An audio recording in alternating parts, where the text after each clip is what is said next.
Hello, my friend. This is Dr. Huang broadcasting live chat straight from California. For those of you who don't know me, I'm an educator in California. Basically, I've been in this career for the past 20 some years. And today, I wanted, first of all, I want to let you get to know me a little bit and then talk to you about what I do and what I enjoy doing in a school setting. First of all, in the past 3 years, I have authored 3 books, and I spent about anywhere between 3 to 5 weeks in Asia. So if you're receiving this broadcast or this live chat in Asia, good morning to you, or good afternoon. I think it's about 1 o'clock your time in the afternoon. So let me say hi to you. I know I'm standing between you and probably an afternoon nap, but this will be quick. So like I said, every summer I spend about 3 to 5 weeks in Asia during my book tour, and also sharing and coaching parents and teachers, working alongside of them, trying to promote learning, growth, and achievement among students.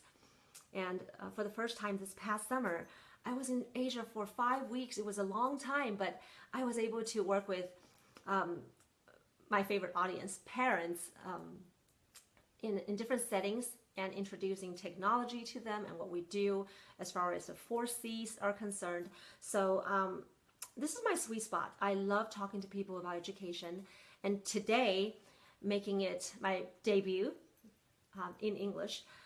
Well, this is something I do on a daily basis in my classroom, but for the first time, I am broadcasting to you in English. Otherwise, if you go online now, you check out my other Facebook videos, they're all done in Chinese. So off we go. Let's talk about first graders. Now, I have worked with students from anywhere between 6 to 60, and I have to tell you, one of the most enjoyable age groups to be working with will have to be the first graders. They are innocent, young, full of energy, eager to learn. Anything you present to them, they just receive wholeheartedly. And there's this thing about being a first grade teacher that is just so massively enjoyable. That is being in a place where you get to see first graders just have this great smile on his or her face when they get it. When they get it, you can see it straight on their face, and that look of joy and satisfaction is just incomparable. So even there have been days when you just feel that everything was falling apart, and there were days when you felt it's like the Armageddon is coming. But basically, when you're working with these kids, you can get the joy straight from the process of teaching without really much. Just the sheer fact that you're there among students is great satisfaction. Now, I want to talk to you first about the content of study for first graders. After all, that is key when it comes to learning. And a lot of parents have been asking, well, what is it about first graders that's so different from the rest of grade levels? And I have to say, that is the grade level where you lay that foundation for students. If they can be successful at first grade, it's almost half guaranteed they will do well for the rest of the school career. But if they struggle and they don't carry out all of the behavior, expectation when they're in first grade, it's very likely they will go on to second grade, third grade struggling, unless they get a great teacher, a strong teacher that can set that boundary for them and put them on the right path. So let's go back to grade 1 and the content of study. Let's focus on language arts first. After all, language arts is one of the key items that we have to address when it comes to first grade. Kids are going to school to learn how to talk, how to speak, how to write for the first time. When they come to school, day 1, what I did, and I know this is quite different from other teachers, for me, it's important that I combine research study and best practice all into one when I'm working with kids. And when they come in, I feel the first day, I don't even have a day to waste. I need to know exactly where this child stands when he or she is in front of me in my classroom. So I can't wait for that assessment to be done. I can't wait for the next test to come. I need to know now. So first day of school, I would just ask kids to get a sheet of paper, write down as many words as possible. As many words as you can, as many words as you know.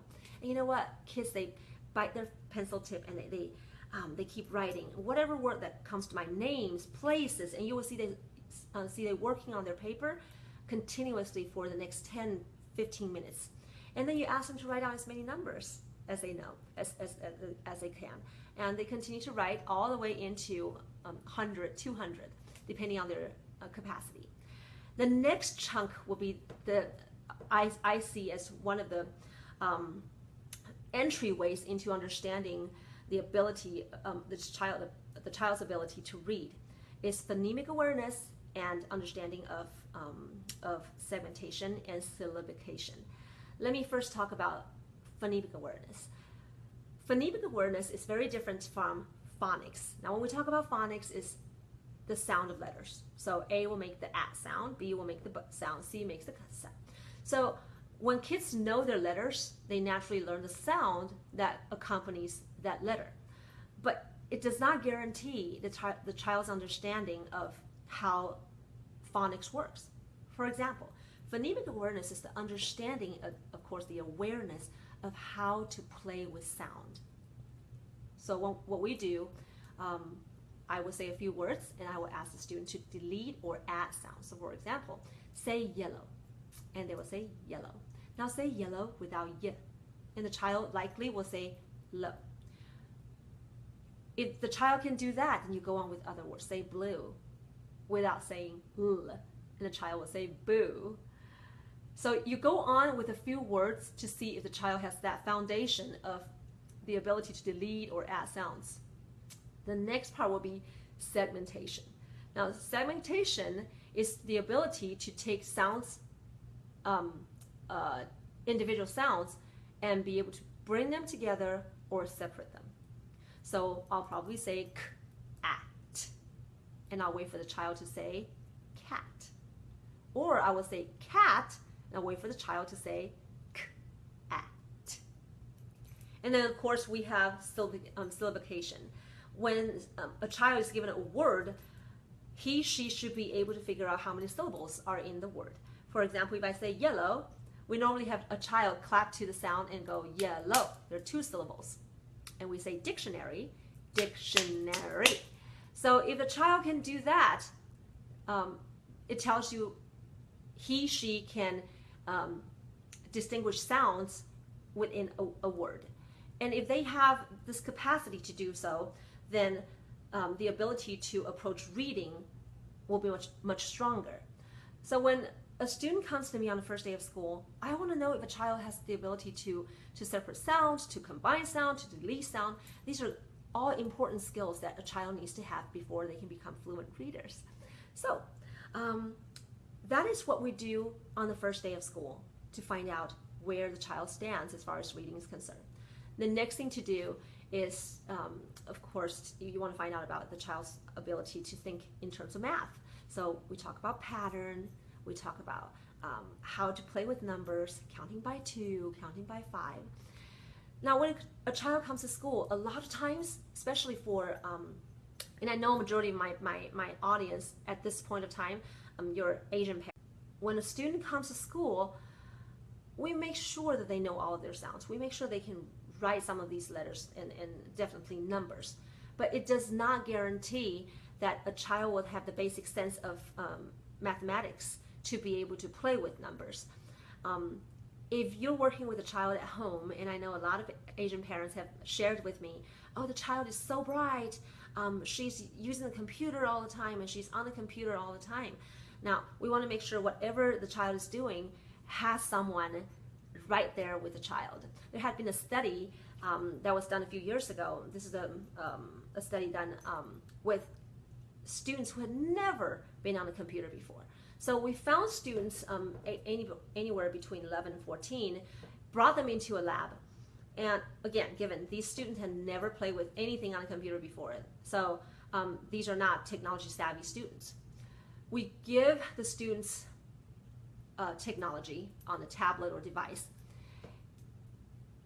The control group was allowed to play, just play without guidance, without an adult sitting next to them. and they play.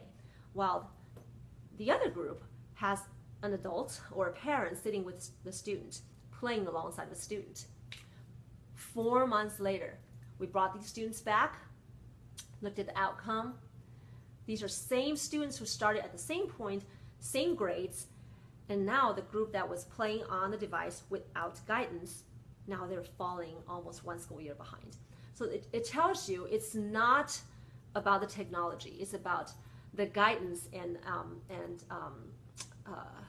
teaching and coaching from the adults, the significant adults in a child's life, to help a child and put them on the right path to learning.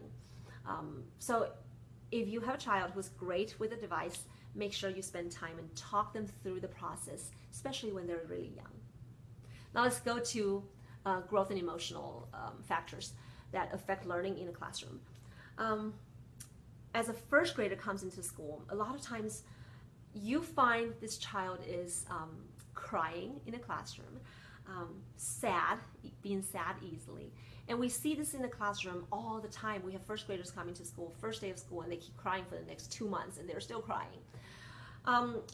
There is this part of the brain, somewhere in the back of our hippocampus. It's called amygdala. Now, if you don't remember the term, don't worry about it. But this amygdala works as our emotional, almost like a respondent to stress. So it's our emotion control center. Now, for a young child, she or he is still learning how to control that part of the brain. So, you and I as adults, if someone jumps out of nowhere and scare you silly, you either jump or you scream. And it's only a few seconds later you realize, oh my gosh, someone just pulled a prank on me, and then you laugh. Now, this is our amygdala at work. So the way that emotions come on is that it either bypasses your thinking system or it goes straight into your amygdala. So for a child, they're still growing. When something happens in school, they don't have the ability or capacity to, go the long way, go into your thinking system, process it and think about it and, figure it all out and then react.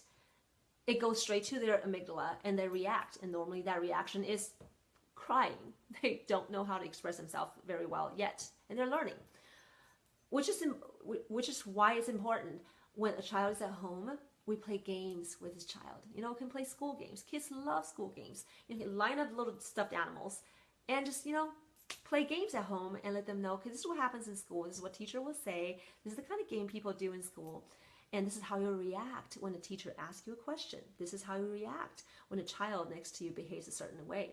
If this kind of game is being played at home, you're rehearsing that type of behavior over and over in a child's brain, and eventually it becomes a habit. It no longer jumps straight into the amygdala, but it goes through your thinking system. The child has something to relate to and associate with. Therefore, the emotion response and also the emotional feelings will not come on so strongly and cause a child to cry and feeling really sad at school. We want students to go home happy, and our goal is that every child is learning and feeling good about themselves when they leave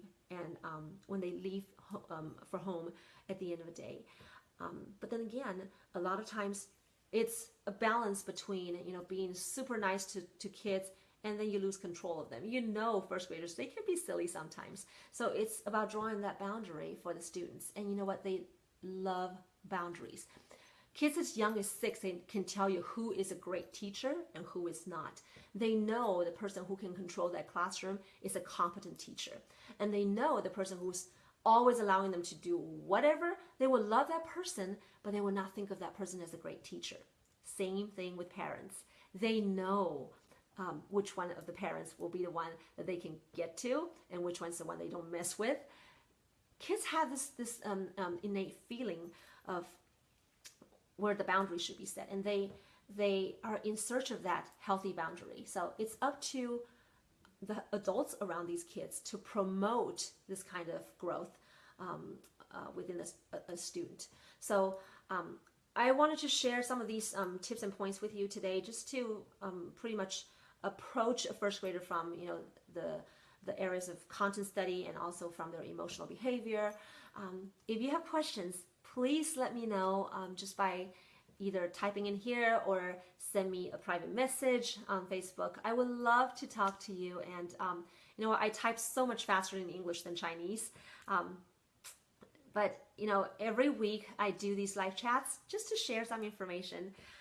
It doesn't have to be formal. I'm actually a very informal person. But today, this is my first time meeting you online this way, so I want to keep it semi-formal, but you get to know me. The thing about live chat is that I can't see you, and I feel like I'm talking into this hole, but I'll get better at it. Again, I'm Dr. Huang. I love working with parents, teachers, and of course students. If you have any question, feel more than free to contact me. If you have been listening to my live chat online, you notice that all these cards back there, they're all gone. That's because I have this this feeling somehow some of my kids, my students, will get a hold of this live chat and they will notice their cards back there and they will be talking about it. So I removed them. But you know, teaching is so enjoyable, and just watching students grow is just an awesome feeling. Again, I want to share my life experience with you, my expertise in teaching and research. So anything I can do to help, just send me a text. And also, I really need this from you. Please, if you like today's live chat and you feel the content may be helpful to you or your friends, please just drop me a like so I know that I should continue with this kind of broadcasting. Otherwise, you know, I'll stick to Chinese. Just let me know. So have a great weekend ahead of you. Take care of yourself so you can take care of your kids. And whatever you do this weekend, stay out of trouble. All right, I'll see you next week. Bye.